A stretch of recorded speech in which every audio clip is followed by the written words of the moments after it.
দেশে যাওয়ার যে নিরন্তর প্রচেষ্টা, বর্তমান মাননীয় প্রধানমন্ত্রী বঙ্গবন্ধু কন্যা শেখ হাসিনা যেভাবে উদ্যোগ নিচ্ছেন, সেই উদ্যোগের সাথে আমরা কি কারণে সংশ্লিষ্ট হতে পারছি না? বিশেষ করে আমরা যারা চিংড়ি চাষি, আমরা যারা পড়কের মালিক, আজকে আপনাদের সামনে আমাদের বিনীত অনুরোধ থাকবে, কোন জায়গায় কি ফাঁকটুকু আছে আপনারা দয়া করে আমাদের যদি একটু বলেন, অথবা আপনারা যদি আমাদের বলেন, আপনারা সবাই মিলে মাননীয় মন্ত্রী মহোদয়ের কাছে আপনারা যাওয়ার ব্যবস্থা করেন, বা আমরা নিজেরাও যেতে পারি। কারণ এখানে এই দায়িত্বে আছেন বর্তমান আমাদের রহমান ভাই, এখানে দায়িত্বে আছেন, আমাদের যাওয়ার সুযোগ আছে, আমাদের আওয়ামী লীগের প্রেসিডিয়াম মেম্বার। আপনারা আমরা মিলে যদি উদ্যোগ নিই, আমরা এই এলাকারই সন্তান, আপনারাও এই বাংলাদেশেরই সন্তান, আপনারা সেই ব্যাপারে আপনারা উদ্যোগী হয়েছেন। আপনারা যে দায়িত্বে এখন আছেন, যদি আজ এই পাকিস্তানিরা থাকতো তাহলে বড় বড় পদে কিন্তু আমরা বাঙালিরা যাওয়ার কোনো সুযোগ ছিল না। দেশ স্বাধীন হয়েছে বলে দেশের প্রধানমন্ত্রী, প্রেসিডেন্ট যাই বলি না কেন, মন্ত্রী, এমপি আমাদের দেশের লোকেরাই হচ্ছে।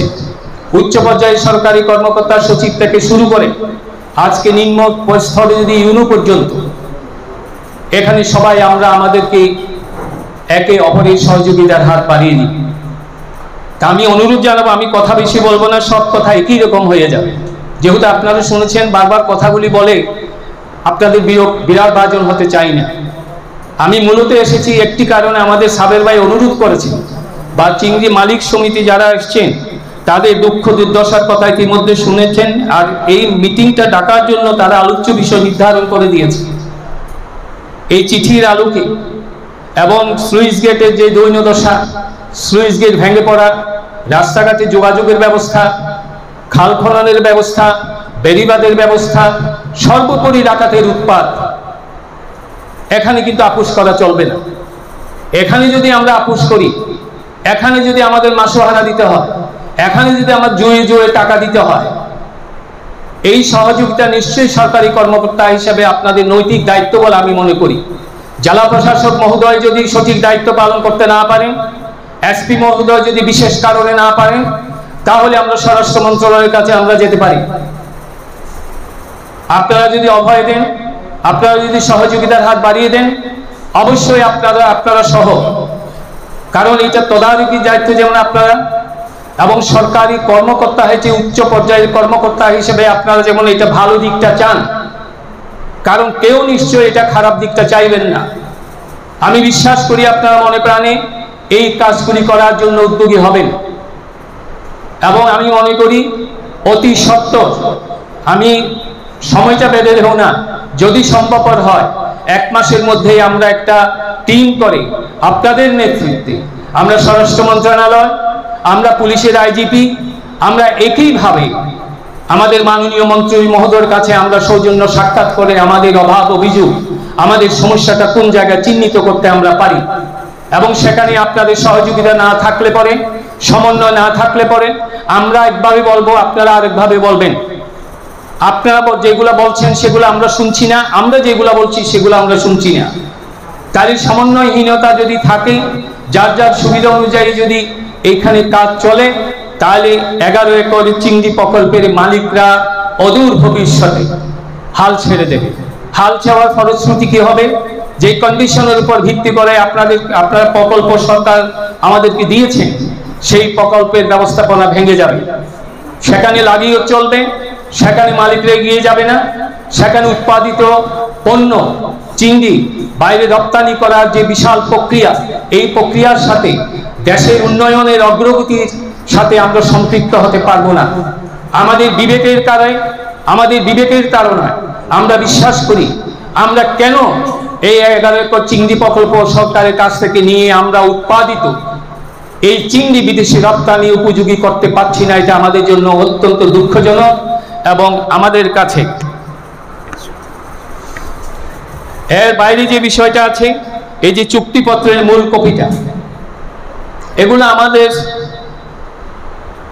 আপনারা যে পর্যায়ের নেতৃত্ব এখানে এসেছেন, বিশেষ করে উপপরিচালক মহোদয় জনাব দীপিল কুমার সাহা, আমি এই কথাগুলি বলতে আমার লজ্জা লাগে।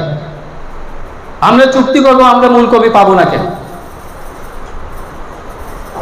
কোন জায়গায় আইনগত কি বাধা আছে কিনা? আইনগত বাধা থাকলে আমাদেরকে বলেন, আমরা প্রয়োজনে একটা মাননীয় প্রধানমন্ত্রীর সাথে দেখা করতে পারি। সরকার তো আমাদের, আমরা কেন পারবো না? এই কথাগুলি আমাদের বলতে হচ্ছে একজন উচ্চ পর্যায়ের কর্মকর্তা, আপনারা যারা আছেন তাদের সামনে বলতে হচ্ছে। এটা আমি বিশেষ করে আমি মনে করি আমার মতো একজন রাজনৈতিক কর্মী, 52 বছর ধরে যে সংগঠন করি, এই সংগঠন আজকে ক্ষমতা, আজকে আপনাদের কাছে আমাদের দাবি দাওয়া জানাতে হচ্ছে। দুর্ভাগ্য বাঙালি জাতির, দুর্ভাগ্য চকরিয়াবাসীর, দুর্ভাগ্য 11 একর চিংড়ি প্রকল্প মালিক সমবায় সমিতির। আমাদের আজকেও সে পশ্চিমা গোষ্ঠীর কাছে যেমন আমাদের দাবির জন্য লড়াই করতে হয়েছে, স্বৈরাচারের বিরুদ্ধে যেমন আমাদের লড়াই করতে হয়েছে, একইভাবে এখন কেন আমাদের দাবি দেওয়ার জন্য লড়াই করতে হবে? আপনারাই তো আমাদের ভাই, বন্ধু, আত্মীয়, আপনারাও তো বাঙালির সন্তান। আমি আর কথা বেশি বাড়াবো না, আমার কথা একটু খাটপুটা মানুষ, আমি সোজা সাপটা কথা বলি, নিজের দুর্বলতা নাই বলেই আমি কথা বলতে পারি। আমি আমার পার্টি ফোরামে এইসব কথাগুলি বলি, চোর ডাকাতের বিরুদ্ধে, দখলবাজির বিরুদ্ধে, সন্ত্রাসীর বিরুদ্ধে আমাদের কোনোদিন কণ্ঠ স্তব্ধ হতে পারে না। এই জন্য আমি বলছি আমাদের সহযোগিতা করেন, আমাদের সহ আপনার মিলে কোন কোন জায়গায় যেতে হয় আমরা সবাই মিলে একটা টিম গঠন করে আমাদের মনের কথাগুলি বলি।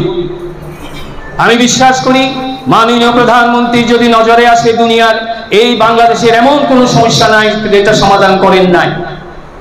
প্রত্যেকটা জায়গায়, প্রত্যেকটা ক্ষেত্রে উনি সমাধান করেছেন। এই বিশ্বাস আমাদের আছে, এই বিশ্বাসের জায়গায় আমাদের যেতে চাই। প্রথমে আমরা স্বরাষ্ট্রমন্ত্রী, পুলিশের আইজিপি এবং মাননীয় মন্ত্রী মহোদয়ের কাছে, সেখানে যদি সঠিক সিদ্ধান্ত দিতে না পারে, প্রয়োজনে আপনাদেরকে নিয়ে আমরা মাননীয় প্রধানমন্ত্রীর সাথে দেখা করব, আমাদের সুখ দুঃখের কথা বলবো। 84 সাল থেকে আজ পর্যন্ত এই কাজ কেন হলো না, এই দাবি দেওয়া।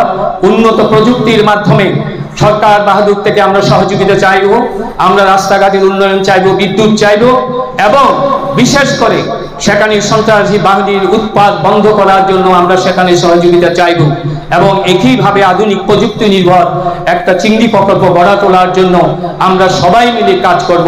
এই কথা বলে আপনাদের সবাই দীর্ঘায়ু কামনা করে, আপনাদের সুন্দর যে ফুলের শুভেচ্ছা আপনাদেরকে দেওয়া হয়েছে, এই ফুলের শুভেচ্ছার সৌরভ আপনারা আমাদের মন্ত্রণালয়ের সব জায়গায় ছড়িয়ে দেবেন।